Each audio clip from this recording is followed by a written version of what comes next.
at Everton for the third time. How are you enjoying it? Well, I'm enjoying it very much, apart from the results that we've had at the start of the season. We haven't started as well as I'd have hoped.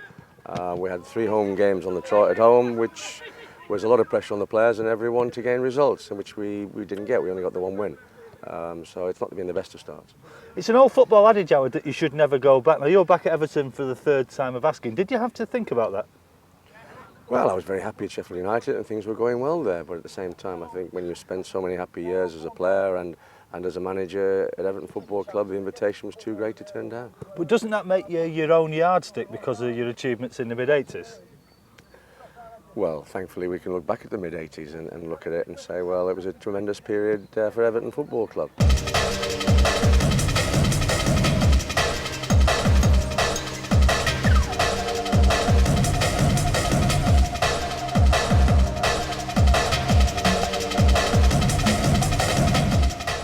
The second time I came back, maybe I tried to do things a little bit too quickly, and I felt that the expectancy level from the 80s maybe heaped a little bit more pressure on the demands to be successful immediately.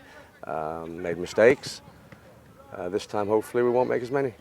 Has football changed a lot in your time of your 3 periods at Everton? Oh, without a doubt, yeah. Yeah, I think it's more difficult to find the players, more difficult to find the quality that you would need at a big club to be successful. What about the pressure of having Liverpool, one of the great achievers, down the road? Does that make a difference? Well, it was no different when I came here in the 80s, really. Liverpool were the yardstick, really, for anyone because they'd been champions and they were one of the most successful clubs in the country. I did say at that particular time that the idea was to hopefully catch them and then overtake them, which we did for a period in the 80s. Now it's Man United. But at the same time, Liverpool have got a very, very good side, but Man United are the yardstick for anybody to try and catch up with. But Everton is definitely one of those clubs, Howard, that are expected to achieve. If you're Southampton, if you're Coventry, and you stay in the Premiership, it's job well done. Everton, you know and I know, you've got to take them back to the pinnacle of English football before you're going to satisfy your fans, aren't you? I think that the Everton public really will be possibly a little bit more patient because the record over the last 3-4 years when they've been down at the bottom of the table trying to battle for points to make sure they're not in the relegation area. I mean, even went to the last game on one occasion. I think that they realise there's a lot of work to do here. Now, you've been here as a player as well as a manager. And again, we talk about football adages. You say there's nothing that compares to playing. Now, the side you played in wasn't a bad team, was it? No, it wasn't bad, was it? No, I mean, the late 60s and the 1970 Championship side was a joy to play in. It was a great side, yeah, and I think it must have been the same for the players playing in the 80s. But when you think back to those days when you could sling your boots on the back seat of the car and disappear, do you ever yearn for those days? No, I'm just grateful that I'm in a job and involved in football at a club like Everton Football Club, which I'm delighted about. I mean, if you can't play, then the second best is to be involved in some capacity as a coach or a manager, and thankfully, well, I'm very grateful that I'm in that position.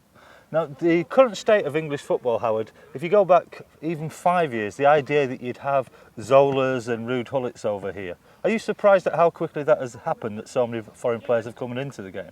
I think what has happened is I think the input from television, financial side of it, has changed dramatically, and we are able to attract the top players in Europe, which we couldn't do a few years ago. Now, some people reckon it's a good thing, some reckon it's a bad thing. What do you reckon? Oh, I think it's got to be a good thing. I think that if you can bring in that type of quality, then it's got to be good. It's got to be good for the club, for the Premier League. But I think it's when it's overrun with players, ordinary players really, that I think that then you start to worry a little. I would like to see a restriction on foreign players at each club. Do you believe that young players can learn from the best foreigners, though? Oh, without a doubt, yeah. I mean, I think that youngsters do copy. They all have their heroes, and they all supposedly want to become one of them. And I think that it can do nothing but good. Now, you've been a manager or involved in football management for a long time now. Do you ever see a point where you think, nah, I think enough's enough, I think I'll jack this in and go and play golf? Well, I can't play golf very well. So I suppose I've been very lucky because I think when you're out of football for a while or a period of time, then your handicap goes down. So I've still got a 21.5 handicap, so I'm very fortunate.